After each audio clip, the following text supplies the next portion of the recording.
আসসালামু আলাইকুম। গতকালকে আমরা এক গাড়ি ঈদের জন্য অর্ডার করে রেখেছিলাম। তো আজকে সকাল, সকাল আমাদের কাছে ঈদের গাড়ি পৌঁছে দেয়। আমরা এই জায়গায় ১২০০ ইটের অর্ডার করেছিলাম। ১২০০ ইট এটা হলো যে পিক ইট। পিক ইটটা যে ইটটা একটু বেশি পুরনো হয়, আমরা অনেকে জাওয়া হিসেবে চিনি।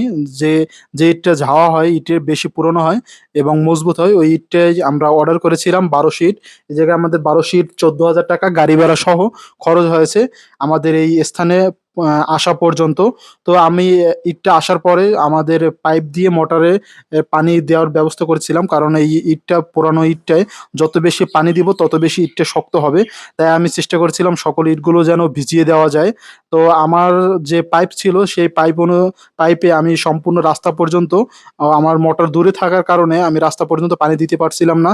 তাই আমার পরিচিত ২ জনের কাছে পাইপ ছিল। আমি তাদের কাছ থেকে কিছু সময়ের জন্য ধার চেয়ে নিয়ে এসেছি এবং সেই পাইপের সাথে পাইপ জোড়া দিয়ে আমি পানি দেওয়ার চেষ্টা করেছিলাম। প্রচণ্ড গরমে আমি কাজ করতে, করতে ঘামিয়ে গিয়েছিলাম। তাই কাজের ফাঁকে একটু পানি দিয়ে হাত মুখও ধুয়ে নিয়েছিলাম।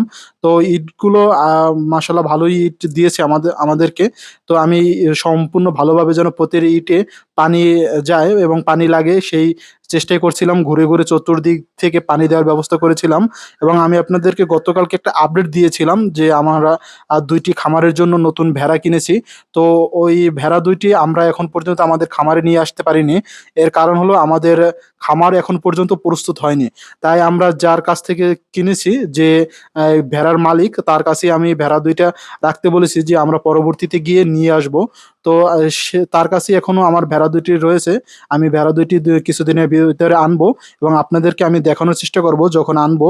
তো আমি সকাল থেকে আরো অনেক আমরা কাজ করি টুকটাক। কারণ আমাদের এই যে আপনারা দেখতে পারতেছেন ঈদের পরে যে ২ টা দোকান রয়েছে, এই দোকান ২ টাও আমাদের। এই দোকান ২ টা কোচিং সেন্টার হিসেবে ভাড়া হয়েছে। তো এই জায়গায় যে কারেন্টের লাইন ছিল না, এই লাইনটা করতে হয়েছে এবং আপনারা দেখতে পারতেছেন আমার যে বাজারের যে রাস্তা, মেইন রোড যেখানে ইট, সেখান থেকে যে ভিতরে বাড়িটা দেখতে পারতেছেন, এই বাড়িটা সম্পূর্ণই আমাদের।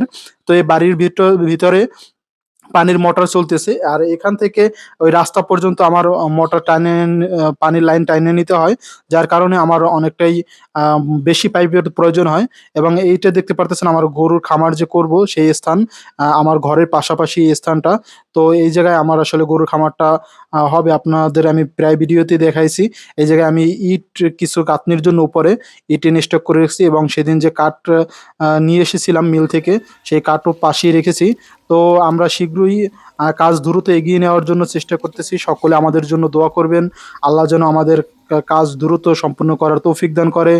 সকলকে আবারও ধন্যবাদ জানিয়ে আজকের মতন বিদায় নিচ্ছি। আসসালামু আলাইকুম রহমতুল্লাহ।